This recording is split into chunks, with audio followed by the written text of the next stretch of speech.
That's shady. Think Google isn't keeping tabs on your whereabouts just because you told it not to? Yeah, nope. The company is under fire after an AP investigation found it continued to track users even when their location history was turned off. A help page for location tracking tools on the website had previously stated that with location history off, the places you go are no longer stored. But while Google may not be displaying your movements on a timeline, it continues to keep an eye on your every move through services and apps. Google Maps, for example, snapshots your location as soon as you open it. Browser searches and weather updates also save your phone's whereabouts. So is there a way to go off the Google grid? The answer is yes, but it involves diving deep into your settings to find and disable web and app activity. If you're really uncomfortable with having your time and geo-stamped data in the big G's hands, you can manually delete it from the My Activity page. But know that it's tedious and time-consuming. Trust Google to make deleting your data as complicated and confusing as they possibly can. Those are advertising dollars after all. On the bright side, Google has at least updated their help page to be less misleading. It now clarifies that some location data may still be saved due to other services on a device. In this day and age, someone's always watching. Shoppers beware! Google is tracking you offline too. A new Google tracking program that links shoppers' offline purchases to their web activity is drawing concerns over privacy and data security and has prompted one privacy watchdog to file a federal complaint. With its store sales measurement program, Google claims it can now prove online ads lead directly to in-store purchases.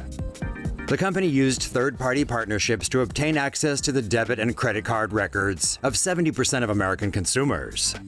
The transaction data is encrypted and made anonymous using an algorithm that then matches it to users on Google and other Google-owned services. The tech giant did not disclose the formula it uses to supposedly protect consumer data, but insists the information remains safe and private and that advertisers receive only aggregated information. Google claims users can opt out easily by unchecking certain settings, but these settings are confusing and vague, according to the privacy rights group that wants the program investigated. Critics also worry that Google is putting consumers at risk, since even with encryption, the data could be hacked or breached. Facebook knows all your browsing habits. A U.S. judge has dismissed a lawsuit against Facebook that accuses it of tracking users' browsing activities, even after they've logged out of their account, with the judge saying plaintiffs could have kept their online activity private, but chose not to. Websites create small text files known as cookies that are stored in the user's computers. These allow websites to recognize the users and their preferences. Cookies are usually deleted after users leave certain websites. Facebook has promised that cookies are deleted when users log out. However, the site continues to store user data such as account IDs. Facebook also tracks users through third-party websites that feature the Facebook like buttons.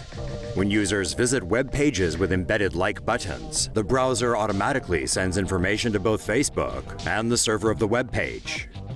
Facebook started using web browsing data for interest-based advertising in 2014, which displays ads for products that users have already been looking at in their Facebook feed.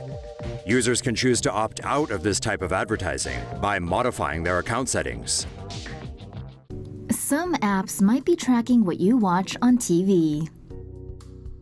Hundreds of smartphone apps could be tracking their users' television viewing habits. Via a device's microphone, many apps reportedly use advanced automated content recognition software by company Alfonso to listen in on users' television viewing habits. According to the New York Times, Alfonso does this by pinpointing audio signals in television ads or shows. The company tracks this data for advertisers. Alfonso chief executive Ashish Choudhary says users are made aware of the technology and that it complies with federal trade guidelines. The software can also track what films people watch at the cinema based on audio snippets provided to the company from film studios. The company also gathers data from TiVo, televisions, and streaming devices from other manufacturers. This, the Times reports, can be combined with characteristics such as age, sex, and income via large data companies. Big Brother on wheels. You probably know your phone is spying on you, but what you might not realize is that your car is doing it too. Connected cars can track and monitor location, driving habits, fuel usage, and even music preferences and relay this information back to automakers. The data is supposedly meant to update car features and improve safety, and in some cases help law enforcement evaluate accidents or crashes.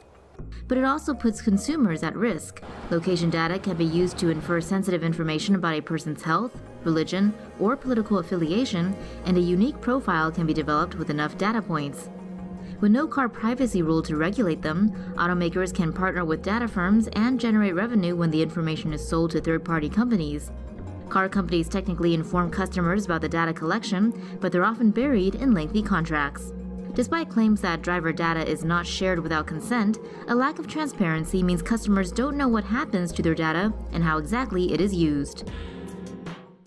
China wants to track all cars with RFID chips.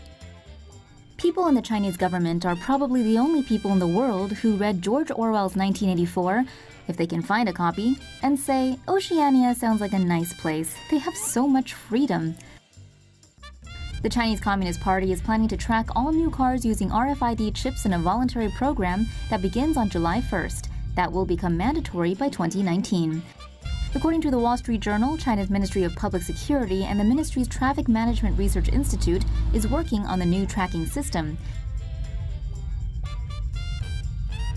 Chinese officials claim that windshield RFID chips will help the government study and improve congestion, thereby reducing pollution. Officials claim another goal is to help combat the rise of vehicular terrorist attacks. So basically, this is just another surveillance program to keep China's 1.3 billion bees buzzing in perfect oblivious harmony and has nothing to do with cutting down pollution. The system will not be able to locate a car like GPS, and it's unclear how much citizen information will be stored on the chips beyond car color and license plate. Maybe China should just start implanting tracking devices into all of its citizens. Bug and cell tracking firm site leaked real-time information. If you're worried about your phone giving you cancer, here's a cherry on top. Location Smart is a data aggregator and claims it has direct connections to cell carriers to obtain location information from nearby cell towers throughout North America. A bug on its website lets anyone see where a person is located without having to obtain consent. According to ZDNet, the website has a trial page that allows customers to test the accuracy of the system. The page requires explicit consent from the user before location data can be collected by sending a one-time text message. Carnegie Mellon University researcher Robert Xiao found a bug that allowed a person to skip the consent section and jump straight to the location. Xiao said the bug may have exposed almost every cell phone user in North America, around 200 million customers. In a statement from spokesperson Brenda Schaefer, Location Smart confirmed that the vulnerability was not exploited prior to May 16th and did not result in any customer information being obtained without their permission. Well, that's a relief.